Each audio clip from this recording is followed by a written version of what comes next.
Alright, from the gorgeous Acme Bowl in Tequila, we're here for the title matches of today's JBT event. Scratch Division wraps things up this weekend, and two of the best in the Pac Northwest, at least for now. Cameron Weier and Tristan Curtis going at it in an all-orange title match. I don't know about that, but this is the second frame for Weier as he rings that 10-pin. He struck in the first. Tristan, meanwhile, opened in the second after striking in the first, so if Cameron spares this up, he leads by 14 in his farewell event for at least a little while. Qualify for the Invitational. That was the goal today. Exactly, yeah. Nice job on the spare. Cameron and Marshall are both headed east out to the Illinois area to compete for Robert Morris. Terrorize the collegiate world. Look out. Most people in youth and college bowling already know their names pretty darn well, but if you don't now, you will soon. So this is the last tournament he could fit in. Wanted to get the Invitational out of the way because he'll be back home by the time we have that invite. And mission accomplished for him and Marshall. Marshall, yesterday's winner. Cameron looking for a win today.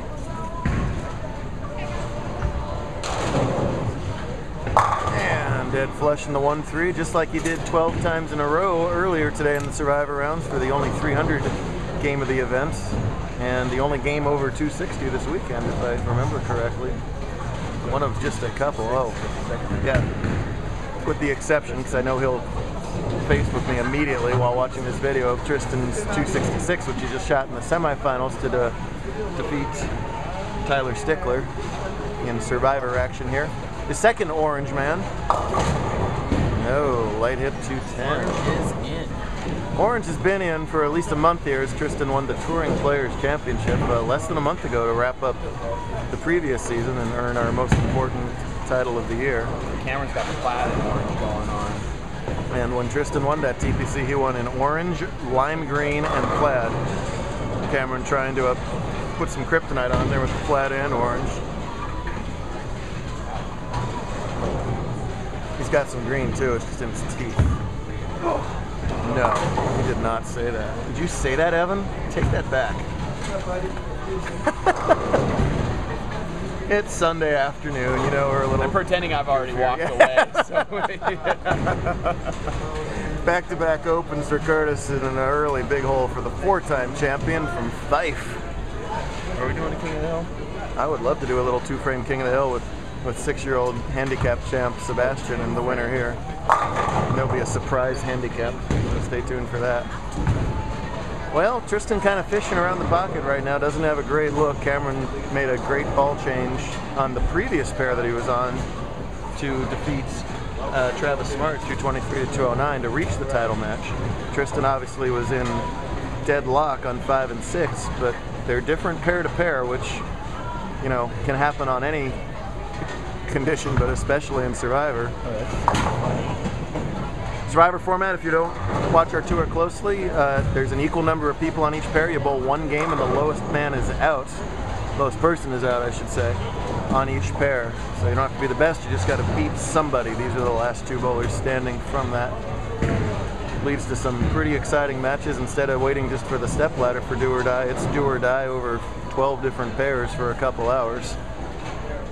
These two made the least mistakes and caught the doubles when they needed to as well. Cameron, an 11-time winner from Federal Way, so two South Sound area bowlers. Yeah, it's been back and forth between Cameron and Marshall for a couple of years now.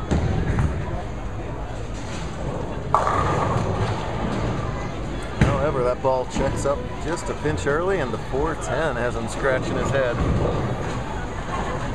Yeah, the big four for the last 2 or 3 years has been Cameron, Marshall, Tyler, and Perry, but it's a testament to how deep this conference is, and we've talked about that for years too, that you know, that a bowler of Tristan's level isn't in that aforementioned big four. He will be now, having beaten all of them for the TPC title, and with the big four all gone now after this game, Tristan will be, you know, one of the odds-on favorites the rest of the season.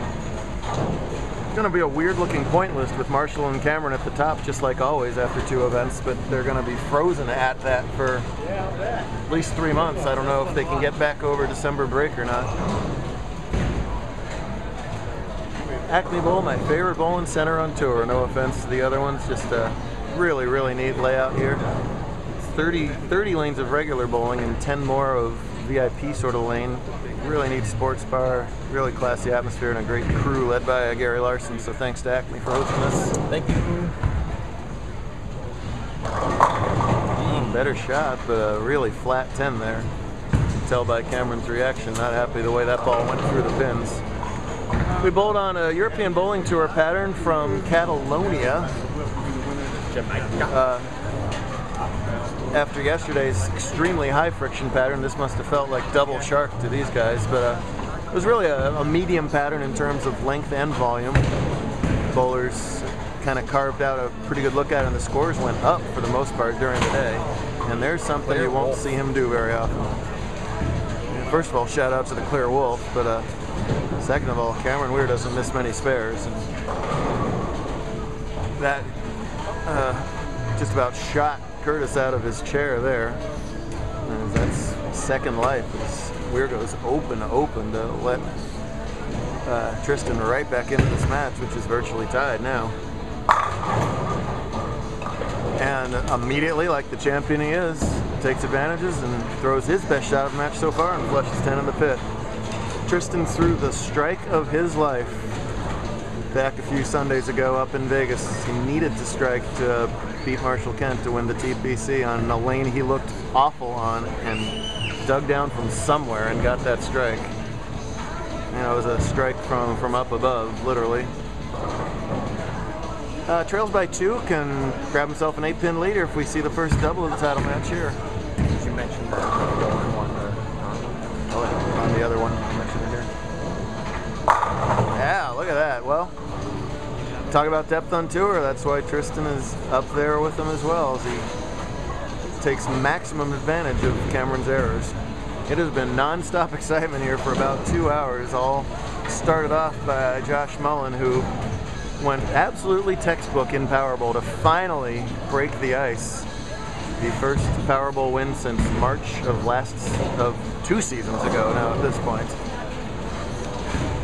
$1,000 unless someone didn't claim their ticket. Yeah, best story ever for those of you who weren't here today. So we call 3 Powerball players, 3 Powerball players, and then call the number for the ball. The second Powerball number didn't get claimed, so the replacement number is next. So that would have been the ball number, and that was Josh's. So he would have won the ball, but instead he got to play Powerball. And I think if you ask 95% of the bowlers,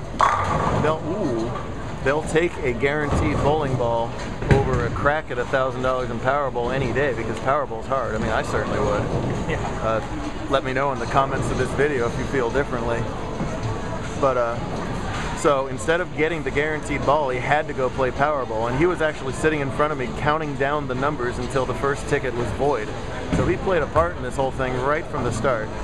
So he counts down the timer on the void ticket, gets the void ticket replacement number, and goes out there and wins Powerball for $1,000.